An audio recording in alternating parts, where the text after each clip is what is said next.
Amakuru mashya atugezeho aka kanya, uwakoraga muri Minisiteri yamaze gutabwa muri yombi azira icyaha gikomeye yagiye akora mu bihe bigiye bitandukanye. Ese uwo yaba ari nde? Ese yaba yarakoze iki? Ese yaba yaragikoreye hehe? Urwego rw'igihugu rw'ubugenzacyaha rwo rwaba rwatangaje iki?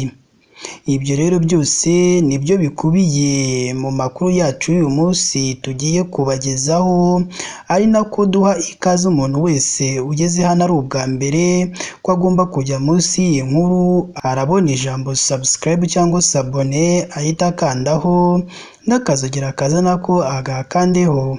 Icyo gihe azaba ashimangiye yuko agiye kujya aba uwa mbere mu kubona amakuru ya KN Radio tugenda tubagezaho umunsi ku wundi.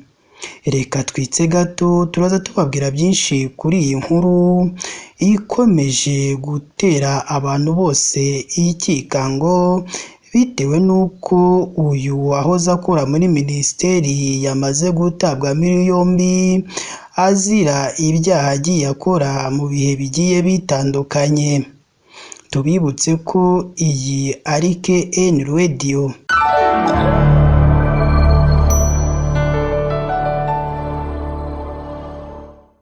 Reka nongere mbaye ikaze rero bakunzi ba KN Radio, ishakira rukumbi ry'amakuru agezweho mu Rwanda ndetse no hanze yarwo. Amakuru mashya atugezeho nonaha ni uko uwakoreraga muri Minijust ari mu maboko ya RIB kubera kutabasha gusobanura inkomoko y'umutungo we.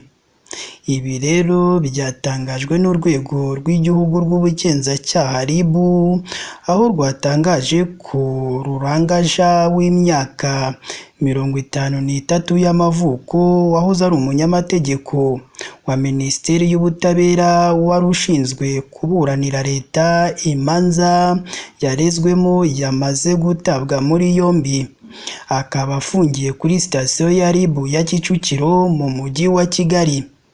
Uyu Ruranga wari usigaye ari umuhesha w'inkiko w'umwuga nyuma yo gusezera akazi muri Minisiteri, yatawe muri yombi ku itariki ya 8 Kanama 2024, yafatanwe n'umucuruzi witwa Nkundimana Jean Damascene ufite imyaka 42 y'amavuko.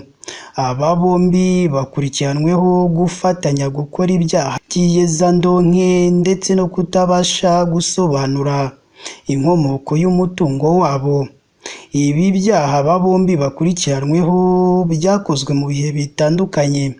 Kuva mu mwaka wa 2021 uyu Ruranga agikora muri Minisiteri y'Ubutabera kugeza mu ntangiriro za 2024 ubwo yasezeraga akajya kuba umuhesha w'inkiko wigenga.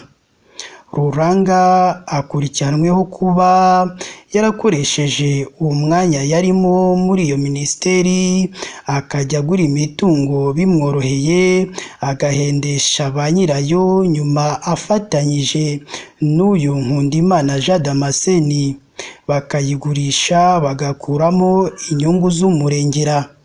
Ibi byose Ruranga akekwaho kuba yarabikoze ku kagambane ka Nkundimana, aho baguze imitungo isaga 40 igizwe n'inzu, ubutaka ndetse n'amashyamba, byose hamwe bifite agaciro karenga miliyoni 500 z'amafaranga y'u Rwanda, hatarimo iyo bagiye bagurisha.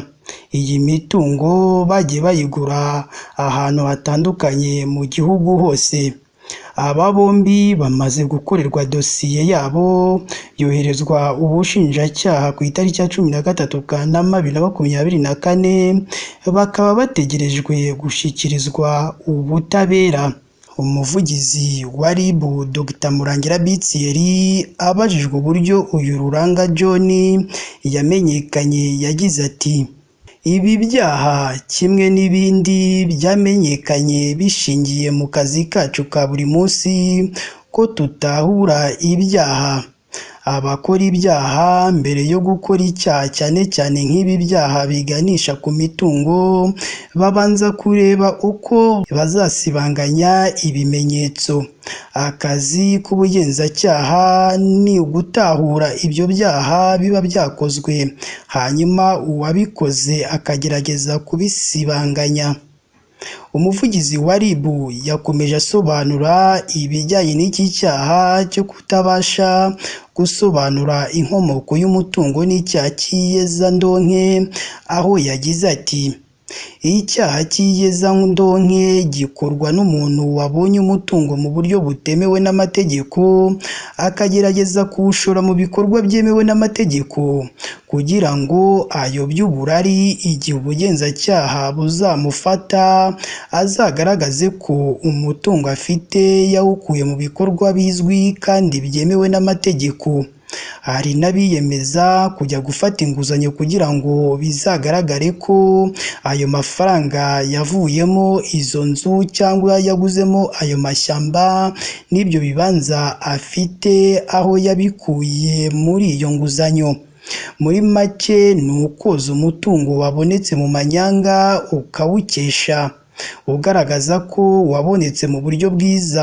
Iyo rero umuntu wakoze ibyo bikorwa yari umukozi wa leta, ariko ayo mayeri yose ubugenzacyaha burayazi. Icyaha cyo gusobanura inkomoko y'umutungo giteganywa n'ingingo ya 9 y'Itegeko nomero 54 ryo muri 2018 ryo kuwa 13 Kanama 2018 ryerekeye kurwanya ruswa. Iyo ugikurikiranweho agihamijwe n'urukiko ahanishwa igifungo kuva ku myaka 7 ariko itarenze imyaka 10 n'izabu y'amafaranga y'u Rwanda yikubye inshuro kuva kuri 3 kugeza kuri 5 z'agaciro k'umutungo adashobora kugaragaza inkomoko mu buryo bwemewe n'amategeko. Ni mu gihe icyaha cy'iyezandonke cyo giteganywa n'ingingo ya 54 y'Itegeko nomero 028 muri 2023 ryo kuwa 19 Gicurasi 2023 ryerekeye gukumira no guhana iyezandonke, gutera inkunga iterabwoba no gutera inkunga ikwirakwiza ry'intwaro za kirimbuzi.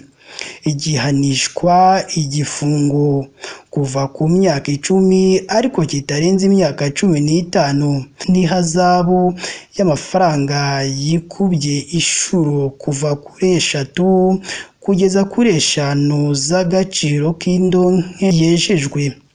RIB kandi yibukije abantu bose ko kutabasha gusobanura inkomoko y'umutungo ari icyaha kibarirwa mu byaha bya ruswa, kandi ni ibyaha bidasaza.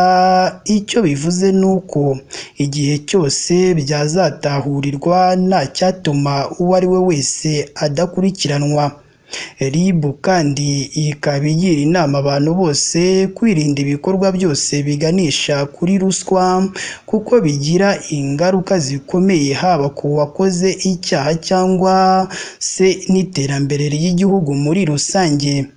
RIB yaboneyeho n'akanya ko kuburira abantu bemera kwandikwaho imitungo yabonetse mu buryo bw'uburiganya ko ibyo ari kwikururira ibibazo byo kujya mu nkiko gusobanura aho wawukuye uwo mutungo, kuko kutabasha gusobanura aho ukomoka hemewe n'amategeko ibyo bikuganisha mu gifungo.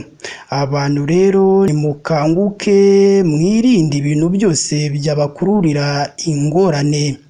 Ikindi kandi RIB yamenyesheje abo bose bakora ibyaha ko ntaho bazacikira ukuboko k'ubutabera, kuko ubushishozi n'ubushake bwo kurwanya abanyabyaha turabufite, ndetse n'ubufatanye n'abaturage nabwo burahari.